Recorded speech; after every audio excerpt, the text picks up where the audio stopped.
Good morning, good afternoon, or good night, and I hope you're having a great day. I want to talk a bit about beauty. My family and I visited Antelope Island today in the Great Salt Lake, and we went on a walk on one of the trails. And something that was really interesting to me was, the Great Salt Lake Basin Valley area used to be, millions of years ago, completely covered with water. But now it's a desert, so complete polar opposite.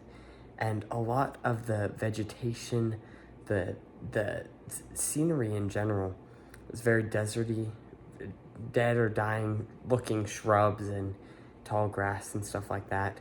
And I was joking about how kind of ugly the scenery was to my dad, and he mentioned that it's interesting the beauty that can be found in the differences in shades of green of different types of shrubs and plants, especially greener ones closer to kind of the shoreline area, and the cool rock formations and jagged rocks jutting out from the earth just everywhere. And it really changed my perspective on beauty, because here I was looking at what many people would consider to just be an ugly desert area, and yet there could be beauty found in the fact that these plants were so desperately trying to stay alive despite lacks of water. And so these flowers, while they weren't beautiful in a traditional sense, in a way, because you knew all the things they were overcoming to even exist, were super beautiful, at least in that sense. And so I think beauty is the same way.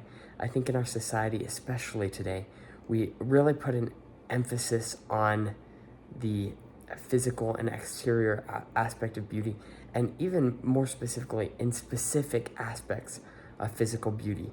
Those are things that we really revere and that we consider to be sort of the end-all be-all for beauty, and I don't think that's the case. I think that is simply a side to the multifaceted circumstances and characteristics of beauty.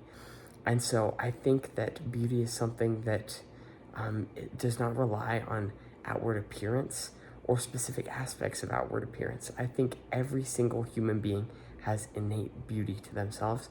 And I think we can find beauty when we look in on ourselves and look at all that we've overcome as people. And so that was just a lesson I learned today from taking a walk in the desert, and I hope that helps you, and I hope we can all take a more nuanced approach to our own definition of beauty. And so I'm sorry it's late, and I hope you have a great rest of your day.